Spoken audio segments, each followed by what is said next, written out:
Et voilà, ma période préférée est arrivée. Noël. Qu'est-ce que c'est beau, Noël. Ce grand sapin en plein milieu du centre-ville, qui est de plus en plus beau cette année. Même si je l'avoue, les décorations font un petit peu vieilles. Ils devraient peut-être les changer. Mais bon, ça ne me regarde pas. Ce sont leurs décisions. Qu'est-ce qu'il y a aussi? Ah oui, il y a aussi les vitrines des magasins. Bon, certes, ce n'est pas non plus une grande surface, mais c'est toujours très beau de regarder toutes ces petites vitrines qui installent tranquillement leurs sapins, leurs petites décorations. Ils font tout pour attirer le regard, ils font tout pour attirer le monde, et ils ont bien raison d'ailleurs. Cette grande ville est tellement touristique, tout le monde vient en ce moment, tout le monde veut voir ce grand marché de Noël qui est là depuis... Eh bien, je ne m'en souviens quasiment plus. Je sais quand est-ce que ça s'est installé, je me souviens du premier. Ah oui, oui c'est vrai, et j'ai oublié de me présenter. Eh bien, je n'ai pas vraiment de nom, les gens m'appellent simplement Gargouille. Voilà, je suis une simple gargouille qui est accrochée ici, sur cette cathédrale, juste en face de votre marché de Noël. Je les regarde depuis toujours, enfin, d'aussi longtemps que je suis là bien sûr, et je suis là depuis très très longtemps. Qu'y a-t-il? Vous êtes curieux? Vous, le petit touriste qui vient juste de remarquer que je suis une gargouille, vous êtes curieux de savoir à quoi ça ressemblait les premiers marchés de Noël? Eh bien, laissez-moi me souvenir. Il me semble que les premiers ressemblaient à de simples petits stands. Essayez d'imaginer quelques planches cousues ensemble, quelques piquets ici et là, qui soutiennent une bâche, multicolores la plupart du temps, et quelques cagettes qui vendaient les produits. Oui, c'était beau. Et alors, qu'est-ce que ça sentait bon. Vraiment, c'était un régal. Je l'avoue, la plupart des produits que vous vendez maintenant n'étaient pas là à cette époque-là. Il y avait les bougies, c'est vrai. Mais il n'y avait pas ce vin chaud qui est apparu bien plus tard. Il n'y avait pas les marrons, non. Et encore moins vos... Comment est-ce que vous appelez déjà?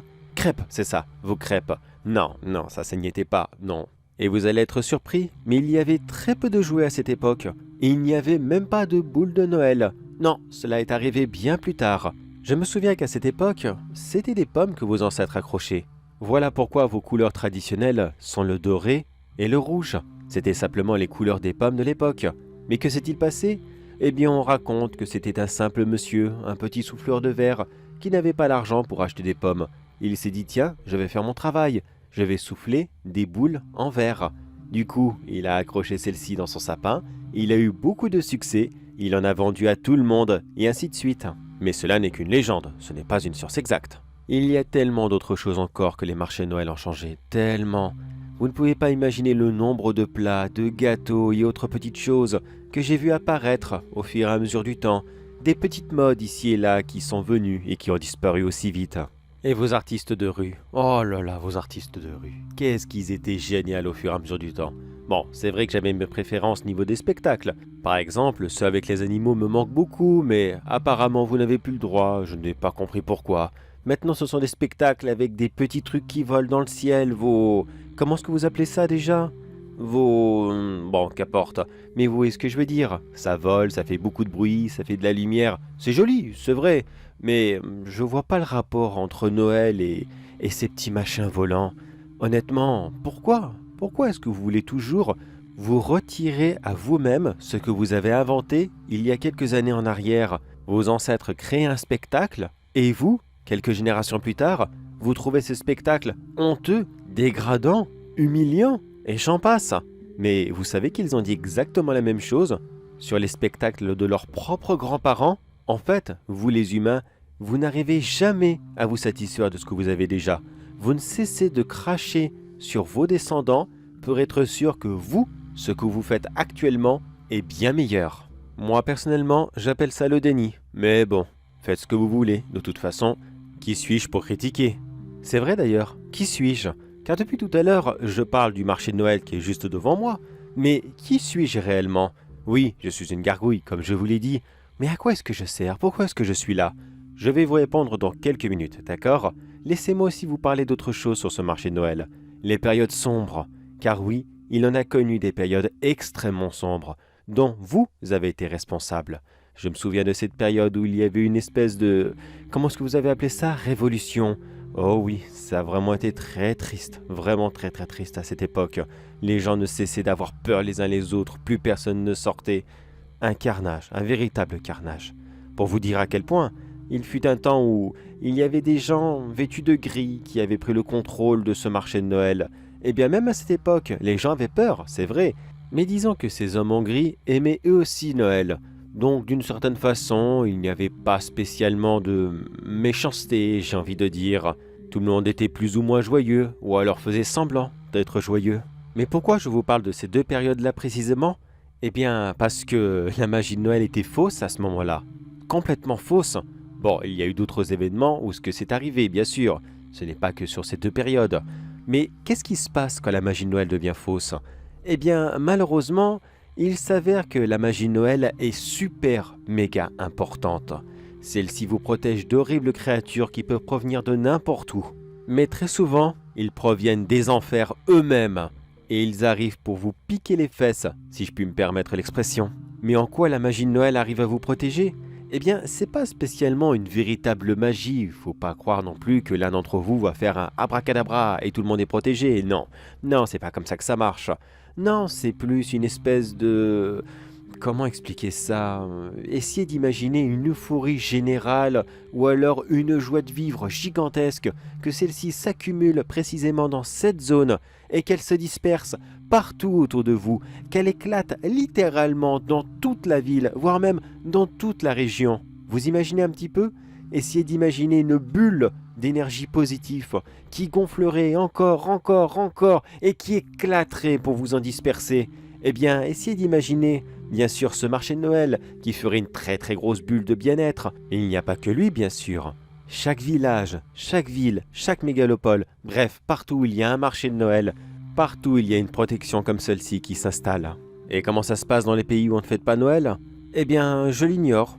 Peut-être qu'ils ont trouvé une autre solution, une autre protection ou quelque chose dans le genre. Et oui, je sais, j'ai balancé beaucoup d'informations d'un coup et vous êtes sûrement en train de vous dire « Non mais attends, qu'est-ce que ça veut dire? C'est quoi cette magie de Noël? Comment ça se fait qu'on arrive à la produire? Et en plus, c'est quoi ces monstres ?» Alors, chaque chose en son temps. La magie de Noël, c'est bon, je vous l'ai déjà expliqué. Et surtout, qu'est-ce que c'est que ces monstres? Eh bien, voyez ça comme des espèces de démons, mais de sous-catégories. Oui, vraiment de sous-catégories.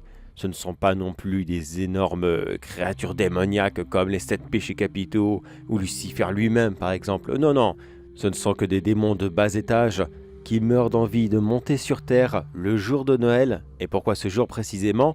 Eh bien, parce qu'il y a beaucoup de monde. Ils crèvent la dalle. Alors, plus il y a du monde et plus ça les attire. À quoi ressemblent-ils? Eh bien, ils sont très différents les uns les autres. Mais disons qu'il y a une forme qui revient assez souvent.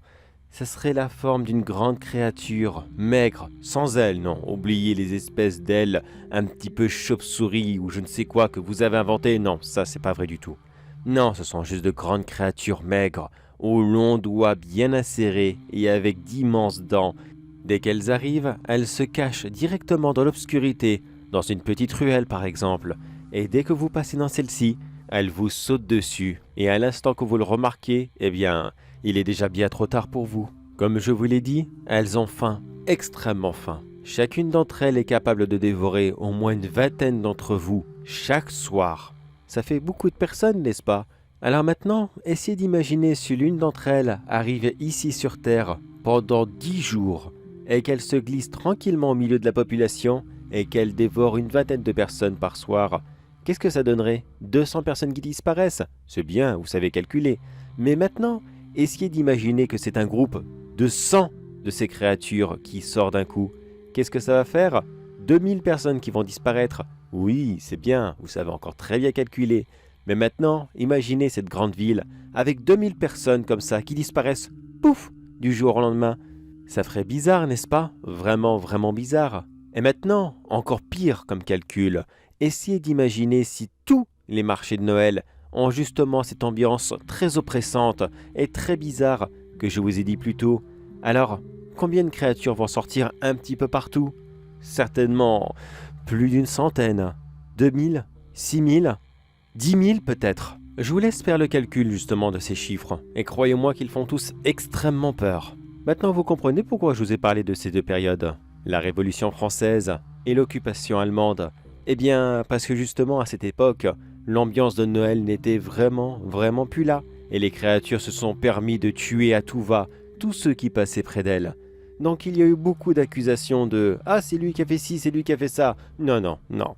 C'était simplement les créatures, mais comme personne ne croyait en leur existence, elles ont pu tranquillement s'amuser et se régaler. Mais maintenant, fini de parler de ces créatures. Je vais vous parler de moi.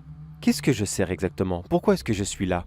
Eh bien moi, je suis là pour surveiller quand ces créatures apparaissent.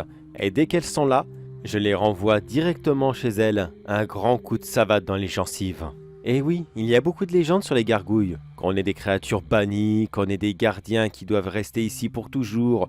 Eh bien, le bannissement, non, non, ce n'est pas vrai. Non, on le choisit volontairement de devenir gargouille. Autrefois, j'étais un ange, comme toutes les autres gargouilles ici présentes. Alors pourquoi j'ai choisi ce travail? Eh bien, pour l'action, tout simplement, parce que je vous cacherai pas que là-haut, au paradis, c'est sympathique, c'est beau, c'est tout blanc, il n'y a pas de problème.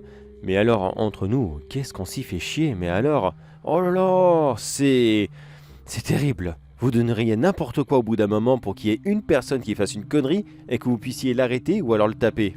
C'est bien beau d'être une créature extrêmement puissante, mais à quoi ça sert si on ne se sert pas de cette puissance?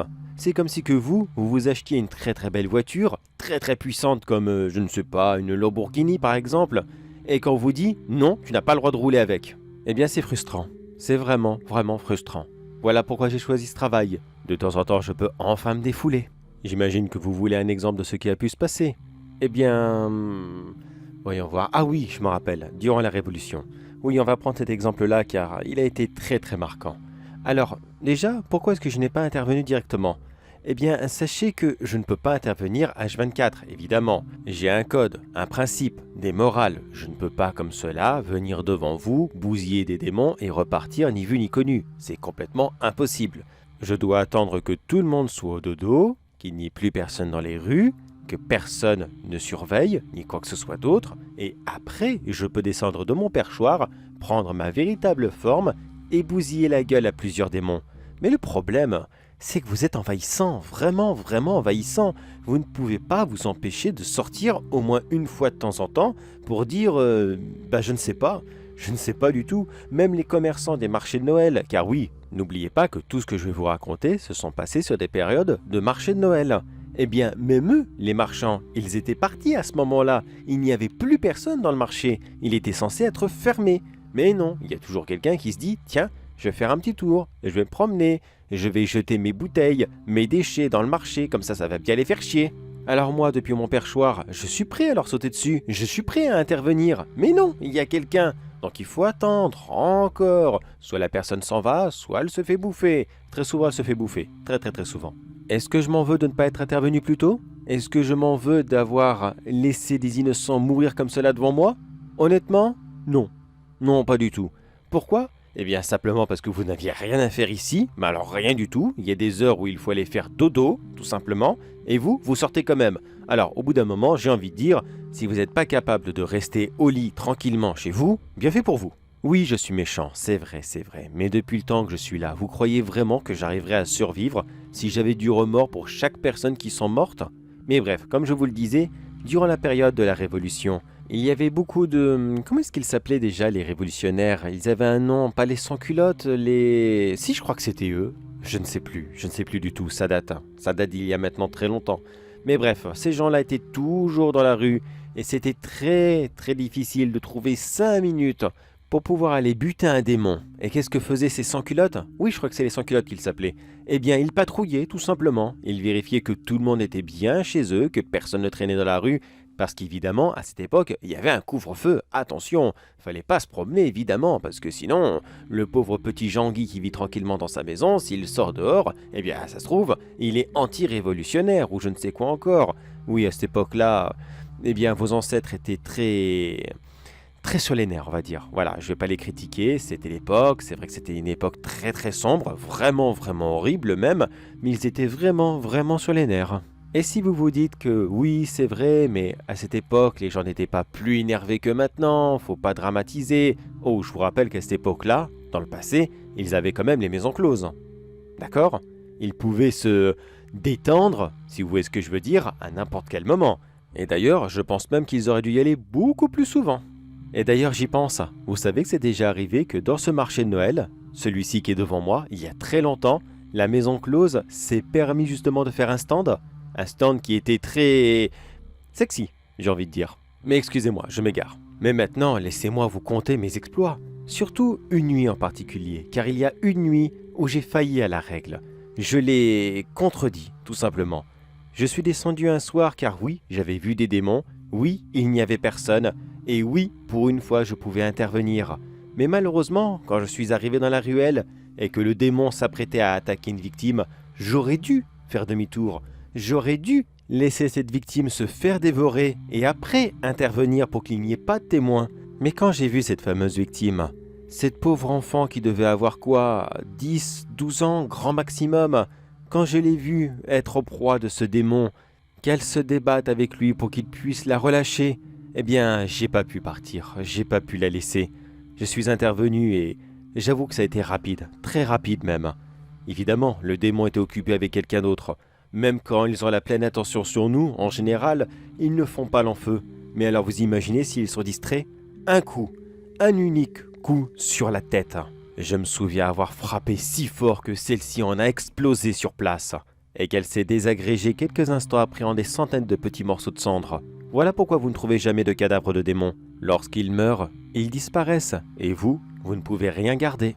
Je ne vous critique pas, les êtres humains, bien sûr que non. Vous avez vos principes, vous avez vos valeurs, comme « Désolé, mais moi, je ne crois que ce que je vois ». Oui, mais la plupart d'entre vous sont tellement pessimistes et bornés qu'on a l'impression qu'ils sont aveugles de naissance, tout en sortant cette phrase. Donc forcément, ils vont pas croire à grand-chose. Mais bref, tout ça pour dire que ce soir-là, oui, j'ai failli me faire punir. Oui, et j'ai fait une grosse bêtise. Mais ne vous inquiétez pas, finalement, ça s'est bien terminé car la petite gamine s'est complètement évanouie. Comme ça, sur le coup, lorsqu'elle a vu le démon exploser devant elle, elle s'est comme trouvée mal. Et finalement, elle a été retrouvée le lendemain et tout s'est bien passé. Ne vous inquiétez pas, elle n'a pas eu de problème. Moi, je ne suis pas intervenu, je ne l'ai pas touché, du coup, je n'ai laissé aucune trace où que ce soit et personne n'a jamais rien su. Et encore moins le grand patron, parce que c'est surtout de lui que j'ai peur. Vraiment, vraiment peur même. Et encore, à cette époque-là, à l'époque de la Renaissance, ça restait encore un peu facile d'essayer de combattre les démons.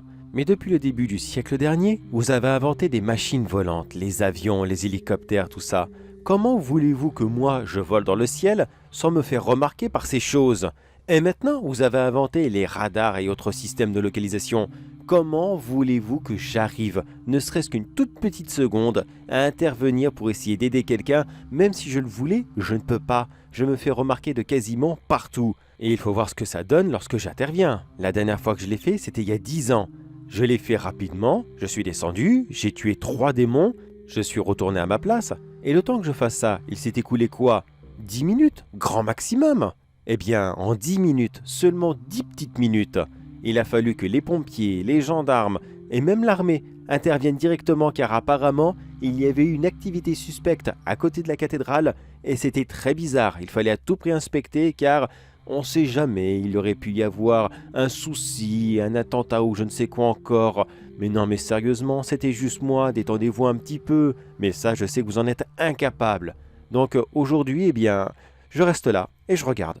Je regarde simplement ce magnifique marché de Noël et j'ai décidé que j'allais beaucoup moins intervenir. De toute façon, je ne peux pratiquement plus intervenir. Pourtant, c'est pas l'envie qui m'en manque. Car voyez-vous, en ce moment, cette fameuse bulle de protection que je vous ai dit, ce qui se crée lorsque vous fêtez tous Noël ensemble, eh bien, il y a tellement de petits problèmes entre vous, des problèmes de société qui pourtant ne sont pas spécialement dangereux, pas spécialement méchants. J'en ai déjà vu plein des comme ça. Des fois où des gens étaient pas toujours d'accord entre eux et qu'ils se disaient des choses un petit peu méchantes. C'est arrivé plein de fois, ne vous inquiétez pas, ce n'est pas que aujourd'hui que vous vous faites du mal. Mais malheureusement, aujourd'hui, je ne peux plus intervenir comme je vous l'ai dit.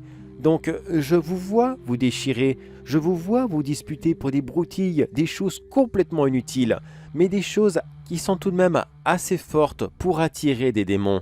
Alors moi je vous regarde, là tranquillement, en train de vous faire dévorer les uns les autres, par ces démons qui eux-mêmes n'ont presque plus d'occasion de le faire. Nous sommes pratiquement tous bloqués ici. En fait, c'est pratiquement ironique, car tout autour de vous, il y a le bien qui vous surveille d'en haut, il y a le mal qui veut vous dévorer dès que vous avez le dos tourné. Mais vous êtes tellement focalisé et braqué sur vos petites personnes que vous vous faites du mal à vous-même et vous ne regardez même pas l'immense bataille qui se joue. Vous ne faites même pas attention à des choses qui vous dépassent complètement et qui pourtant sont bel et bien là. Mais vous êtes borné sur vous, borné sur votre petite personne, vos petites façons de penser. Et ça vous tuera un jour.